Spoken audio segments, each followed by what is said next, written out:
अस्सलाम वालेकुम नाज़रीन, इशू ऑफ द डे सां गॾु आऊं आहियां हिरा अब्बासी। नाज़रीन, सिंध में कुछ ॾींहं खां अटे जा अघ चोट चढ़ियल आहिनि। अटो एतिरो महांगो थी वियो आहे जो माज़ीअ में उन जो को मिसाल नथो मिले। अटे जो सरकारी अघु 65 रुपया फ़ी किलो आहे, पर मार्केट में फ़ी किलो अटो 150 रुपयनि ताईं विकिरो थी रहियो आहे। आम माण्हुनि लाइ सरकारी अघ ते अटो हासिल करण वॾे चैलेंज खां घटि न आहे। ग़रीब माण्हू अटे ख़रीद करण जी सघ खां महरूम थींदो पियो वञे, पर उन जे बावजूदि हुकूमत ऐं सियासी पार्टियुनि हिन अहम मसइले ते अवाम खे अकेलो छॾे ॾिनो आहे। ऐं हाणे हालत इहा आहे जो सस्तो अटो वठण जी जस्तजू में इंसानी जानियूं ज़ाया थी रहियूं आहिनि। इन जी सॼी सूरत हाल ते ॻाल्हि ॿोल करण लाइ SS न्यूज़ जे director current affairs Ashok Sharma असांखे जॉइन कयो आहे। अशोक साहब, अटो बुनियादी इंसानी ज़रूरत आहे, पर सिंध में अॼुकल्ह अटो आम माण्हुनि जी पहुच खां परे थींदो पियो वञे। तव्हां छा था सम्झो, हीउ मसइलो छो पैदा थियो आहे? थैंक यू हिरा। असल में छा आहे त सिंध में जेका हिन वक़्तु अटे ऐं कणिक जी सूरत हाल आहे, उन जो सबबु बुनियादी त इहो आहे त सिंध गवर्नमेंट जेको पोएं साल कणिक जो ख़रीदारी टारगेट रखियो उहो पूरो न थियो। उन में ख़ुराक खाते जी नाअहली चइजे या जेके ओपन मार्केट जे वापारियुनि जी हिकमत अमली चइजे जो इहा सूरत हाल थी। हाणे हिन वक़्तु ईअं थियो आहे त साल पूरो न थियो आहे, पर जेका सिंध गवर्नमेंट जे ख़ुराक खाते जे गोदामनि में जेका कणिक पियल हुई उहा ख़तमु थी चुकी आहे, जंहिंजे नतीजे में या ईअं चइजे तो उन में कणिक जी खोट आहे। सिंध गवर्नमेंट वटि अवेलेबल स्टॉक एतिरो न आहे, जंहिंजे नतीजे में इहा सूरत हाल थी। ॿियो वरी इहो थियो त कणिक जी सीज़न अचण खां पहिरीं ई सिंध गवर्नमेंट जेको कणिक जो इमदादी अघु 4000 रुपया अनाउंस कयो, जंहिंजे नतीजे में बि इहा सूरत हाल थी त माण्हुनि जेको आहे उहो कणिक जो ज़ख़ीरो करे छॾियो ऐं नतीजे में कणिक महांगी थी वई। ओपन मार्केट में कणिक महांगी थी ऐं ख़ुराक खाते वटि जेको कणिक जो ज़ख़ीरो घटि हुजण जे करे उनजो फ़ाइदो मुनाफ़िक़ोरनि वरितो आहे। हाणे जॾहिं कणिक जो रेट वधे थो त तव्हांखे ख़बर आहे ऑटोमेटिकली अटो जेको आहे उहो महांगो थी वेंदो आहे। त उन करे ख़ुराक खातो पाण कन्फ्यूज़ आहे ऐं उहो ख़ुराक खाते वटि का पॉलिसी न हुजण जे करे सिंध में जेको आहे इहो इशू हींअर साम्हूं आयो आहे। गुज़िरियल 1.5-2 हफ़्तनि खां असां ॾिसूं पिया त कणिक जेका आहे उहा सरकारी रेट ते अवेलेबल कोन्हे ऐं जेका अक्सरियत आहे फ्लोर मिल्स जी या अटे चक्कियुनि जी उहे ओपन मार्केट मां कणिक ख़रीद कनि पिया। जॾहिं ओपन मार्केट में कणिक महांगी हूंदी आहे त नतीजे में उहो अटो बि महांगो विकिरो थींदो आहे। हिन वक़्तु सरकारी अघु जेको आहे कणिक जो उहो 58 रुपया 25 पैसा आहे, पर उन जी भेट में ओपन मार्केट में जेका फ़ी किलो कणिक आहे उन जो अघु 125 रुपयनि ताईं आहे। उन करे हाणे ओपन मार्केट मां वधीक कणिक ख़रीदारी थिए पई, छाकाणि त ख़ुराक खाते वटि हिकिड़ो त कणिक एतिरी अवेलेबल न आहे ऐं ॿी ॻाल्हि इहा आहे त जेका कणिक चक्कियुनि वारा पीसे अटो ठाहिनि पिया उहा ओपन मार्केट मां ख़रीद पई थिए। नतीजे में हैदराबाद जी तव्हांखे ॿुधायूं त हिन वक़्तु 150 रुपया फ़ी किलो अटो थी वियो आहे। हीअ तारीख़ में इंतिहाई बुलंद तरीन रेट आहे। कॾहिं बि माज़ी में 150 रुपयनि ताईं अटे जो रेट न वियो आहे। तंहिं करे हीअ हिकिड़ी अफ़सोसनाक सूरत हाल आहे। हाणे हिन जे पोयां सॼी कहाणी आहे करप्शन जी। उहो इन करे आहे त ख़ुराक खाते में जेका करप्शन आहे उहा उरूज ते आहे। नतीजे में उन जो जेको सॼो अज़ाब आहे उहो आवाम खे भोगणो पियो पए। मिनिस्टर मुकेश चावला आहे ख़ुराक खाते जो ऐं उतां खां सॼी चेन ठहियल आहे जेका हिन सॼे मामले में हिकिड़ो नेक्सस आहे उहो हिन खे ऑपरेट करे थो। नेब में जेके ऑफिसर घुर्बल आहिनि उन्हनि खे मुख़्तलिफ़ उहिदनि ते रखियो वियो आहे ऐं उहे पंहिंजी मनमानी लॻाए वेठा आहिनि ऐं करप्शन उरूज ते आहे, पर उनखे केर बि बुंजो ॾियण वारो न आहे। मिसाल रुॻो हैदराबाद जी असां तव्हांखे मिसाल ॿुधायूं त हसन अली मक्सी डिस्ट्रिक्ट फूड कंट्रोलर आहे, जंहिं वटि मलीर कराची जी बि चार्ज आहे। ऐं उन वरी हैदराबाद में छा कयो आहे त हिकिड़े नौमान कुरैशी हिकिड़ो फूड इंस्पेक्टर आहे, उनखे सॼे मामलनि जो कर्ता धर्ता ठाहे छॾियो आहे ऐं उहो हिन सॼे सिस्टम खे हलाए पियो।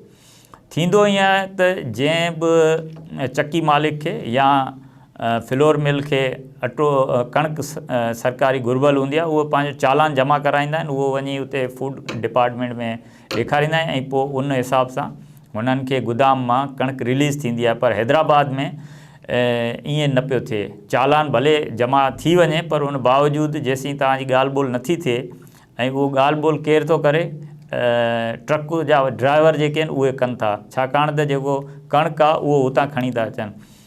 असांखे जेको ज़रियनि इंफॉर्म कयो आहे त जिते बि तव्हांखे सरकारी रेट खां वधीक पैसा ख़ोराक खाते खे ॾियनि था जेके चकी मालिक या फ्लोर मिल वारा, उन्हनि खे हू साफ़ सुथरी कणिक ॾियनि था जेके इहे ट्रक ड्राइवर खणी था अचनि, ऐं जेके उहो दुनियादारी नथा कनि, पैसा या रिश्वत नथा ॾियनि, उन्हनि खे उहो जेके ॿोॾ में ख़राबु थियल कणिक या बरसातुनि में ख़राबु थियल जेका कणिक हुई उहा ॾियनि था। टंडे अलायर में तव्हांखे ॿुधायूं त जेका अटो सस्ते स्टॉल ते जेको विकिरो कयो पियो उहो माण्हुनि वापसि करे छॾियो आहे, ऐं उन जा फुटेज बि तव्हां ॾिसो पिया। सो इन क़िस्म जी सूरत हाल आहे। जेसीं ताईं करप्शन हूंदी त ही सूरत हाल जेका आहे उहा तब्दील न थींदी। सो बेसिक त रीज़न इहो आहे जेको मूं तव्हांखे ॿुधायो आहे। अशोक साहब, हैदराबाद में भी शहरनि खे सरकारी अघ ते अटो फराहम करण लाइ स्टॉल्स लगाए वञनि था ऐं डिप्टी कमिश्नर उन्हनि बाबति तफ़सील भी जारी कया आहिनि। असल कहानी छा आहे? छा इन्हनि स्टॉलनि सां मसलो हल थी सघे थो?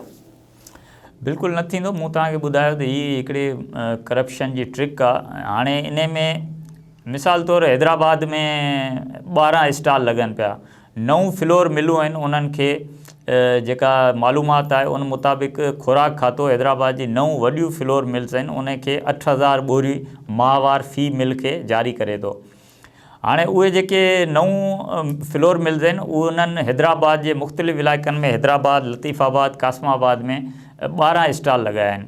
हाणे उन स्टॉल जी बि कहाणी इहा आहे त उहो को परमानेंट स्टॉल कोन्हे। उते हिकिड़ी सुज़ुकी अचे थी या मज़दा भरिजी अचे थी ऐं माण्हुनि जी कतारूं लॻियूं पियूं आहिनि। उहे अधु कलाक में ई पंहिंजो अटो जेके आहिनि उहे 100 ॿोरियूं खणी अचनि था, 5 किलो वारियूं या 10 किलो वारियूं, उहे विकिरो करे हलिया था वञनि। वरी सॼो ॾींहुं माण्हू इंतज़ारु पिया कनि। 30 लख खां वधीक आबादी आहे हैदराबाद जी, सिंध जो ॿियो वॾो शहरु आहे। उन में तव्हां ॿुधायो त 12 स्टॉल जेके आहिनि उहे कीअं काफ़ी आहिनि माण्हुनि लाइ।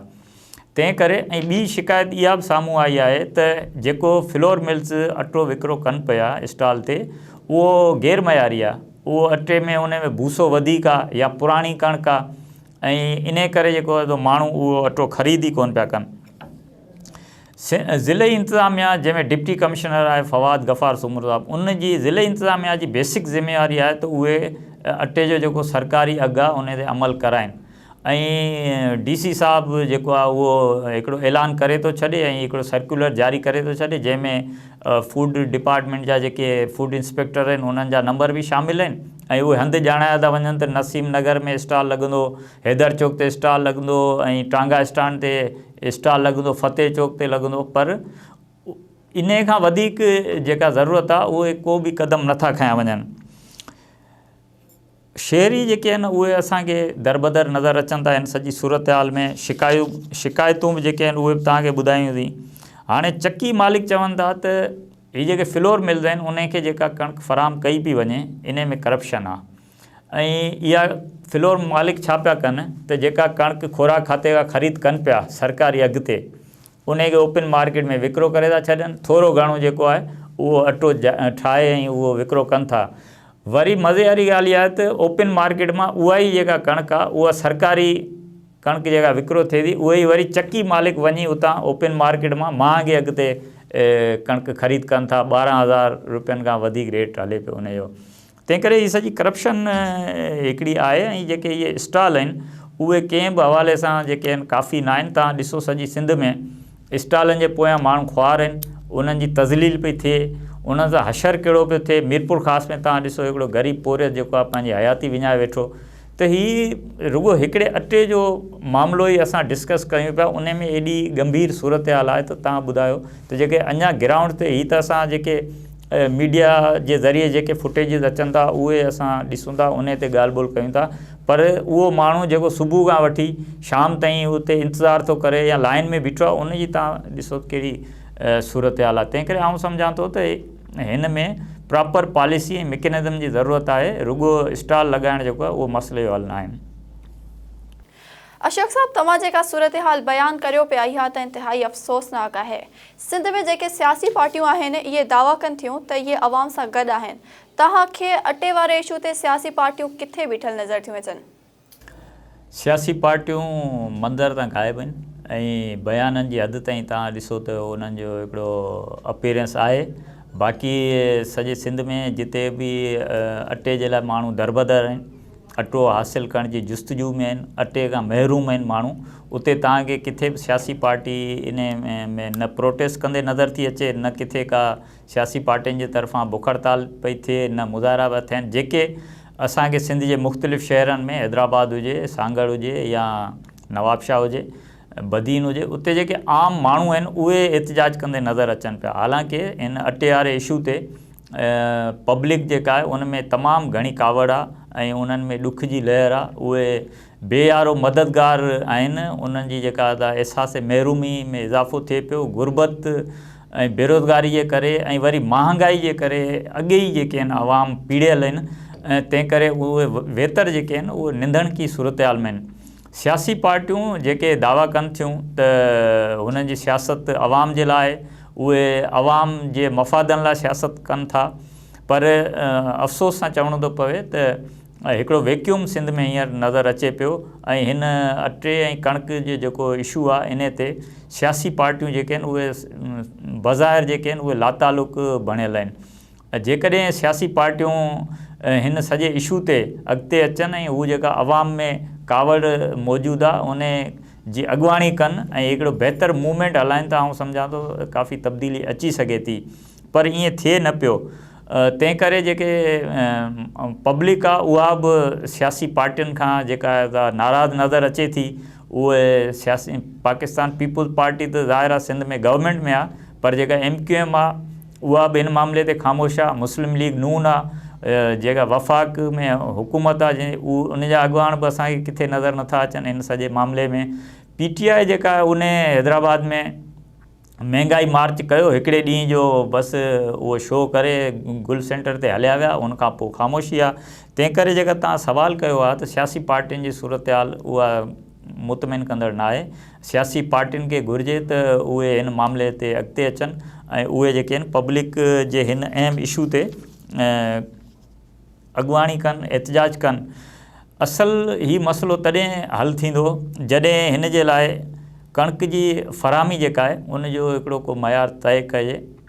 फ्लोर मिलुनि खे ऐं अटे चक्की जेके आहिनि उन्हनि खे कणिक बराबरी जी बुनियाद ते या उन्हनि जी जेका घुर्ज आहे, डिमांड आहे, उन मुताबिक़ उन्हनि खे सरकारी कणिक फ़राहम थिए। पोइ वरी उन कणिक मां अटो ठही ऐं विकिरो कजे पियो या न पियो थिए, उन जी मॉनिटरिंग ऐं निगरानी जे लाइ हिकिड़ो मैकेनिज़म हुजे। इहो थी वञे त पोइ ॾिसो न, स्टॉलनि जी ज़रूरत ई न पवंदी। पोइ जेके माण्हू आहिनि उहे सिधा वञी फ्लोर मिल जे गेट तां अटो वठनि या वरी अटे जी चक्कियूं जेके आहिनि उतां वञी अटो वठनि। हिननि खे मज़दान जे पोयां, सुज़ुकियुनि जे पोयां दरबदर थियण जी ज़रूरत ई न पवंदी। तंहिं करे इहा सूरत हाल खे बहितर करण जे लाइ हुकूमत खे इन मामले ते ॾिसणो पवंदो।